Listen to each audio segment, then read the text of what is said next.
परमेश्वर के नाम की महिमा हो। मेरे प्रियो, आज का वचन है निर्गमन की किताब अध्याय नंबर 14, लाल समुद्र पार करना। यहोवा ने मूसा से कहा, इस्राएलियों को आज्ञा दे कि वे लौटकर मिग्दोल और समुंदर के बीच पीहा हिरोत के सम्मुख बालसपोन के सामने अपने डेरे खड़े करे। उसी के सामने समुद्र के तट पर डेरे खड़े करे। तब फिरौन इस्राएली के विषय में सोचेगा, वे देश की उलझनों में फंसे हैं और जंगल में घिर गए हैं। तब मैं फिरौन के मन को कठोर कर दूंगा और वह उनका पीछा करेगा।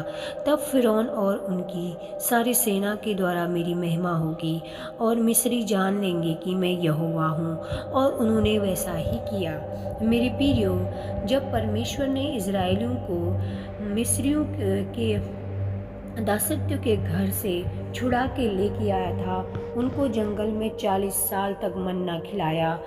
जब फिरौन राजा को कहा यहोवा परमेश्वर ने कि मेरी प्रजा को छोड़ दे और उन्हें जाने दे ताकि वो मेरी महिमा करने पाएंगे, लेकिन फिरौन का मन भी यहोवा परमेश्वर ने ही कठोर किया था। और फिरौन के राज्य में मिस्रियों को 10 विपत्तियाँ यहोवा परमेश्वर ने ही भेजा था।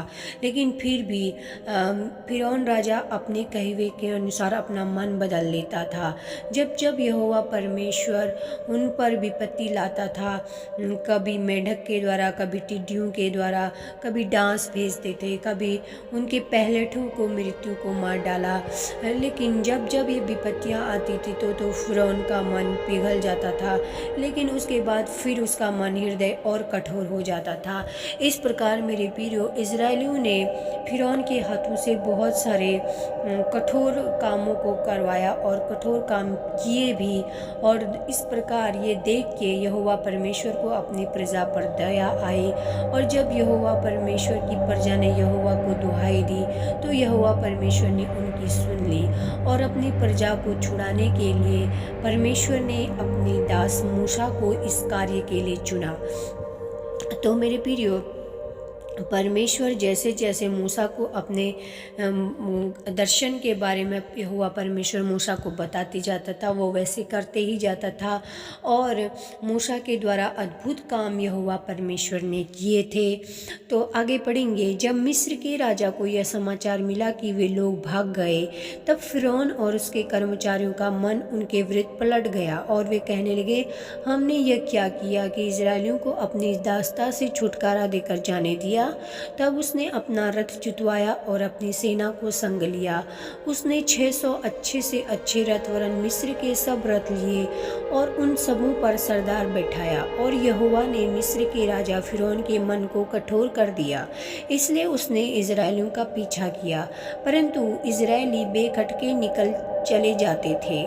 पर फिरौन के सब घोड़े और रथों और सवारों समेत मिस्री सेना उनका पीछा करके उनके पास, जो पीहा हिरोत के पास बाल सपोत के सामने समुद्र के तट पर डेरे डाले पड़े थे, जा पहुंची। जब फिरौन निकट आया तब इस्राएलियों ने आंखें उठाकर क्या देखा कि मिस्री हमारा पीछा किए चले आ रहे हैं। और इजरायली अत्यंत डर गए और चिल्लाकर यहोवा की दुहाई दी। और वे मूसा से कहने लगे, क्या मिस्र में कब्रें ना थी जो तू हमको वहाँ से मरने के लिए जंगल में ले आया है? तूने हमसे ये क्या किया कि हमको मिस्र से निकाल लाया?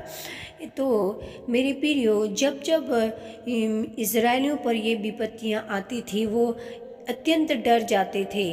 तो इजरायली मूसा को बार बार कोसते थे, और जब इजरायली बार बार कोड़ते थे तो यही बात परमेश्वर को उनको पसंद नहीं आती थी। उनके कुड़कुड़ाने पर यहोवा परमेश्वर को बहुत क्रोध आता था उन पर। लेकिन उनकी ये एक बहुत ही गंदी आदत थी, कुड़कुड़ाने की। इतने साल इजरायलियों को 40 साल तक जंगल में खिलाया पिलाया, उनको हर एक ज़रूरत को पूरा किया, फिर भी वो बात बात पर कुड़ने लगते थे मेरे प्रियो। और इन्हीं कुड़कुड़ाहट के कारण वो उस कनान देश तक नहीं पहुंच पाए मेरे प्रियो। इसीलिए यहोवा परमेश्वर आज हमसे भी बातें करता है।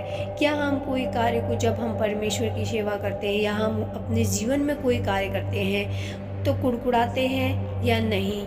आज हमारे जीवन पर हमें अपना ध्यान देने की ज़रूरत है मेरी प्रियो।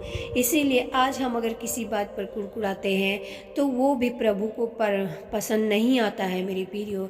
इसीलिए परमेश्वर का वचन हमें यही कहता है, जो भी तुम करो परमेश्वर की या ईश्वर का काम करके उस सेवा को करो, परमेश्वर का वचन कहता है। इसलिए बिना कुड़कुड़ाए हुए आप वो काम करें ताकि यहोवा परमेश्वर को आपका काम पसंद आए और प्रभु अपने स्वर्ग राज्य में आपका इंतज़ार करे। तो मेरे प्रियो, आपने इजरायली से ये बात ज़रूर सीखी होगी कि आज से आपको बिल्कुल कुड़कुड़ाना नहीं है। तो परमेश्वर आपको आशीष दे।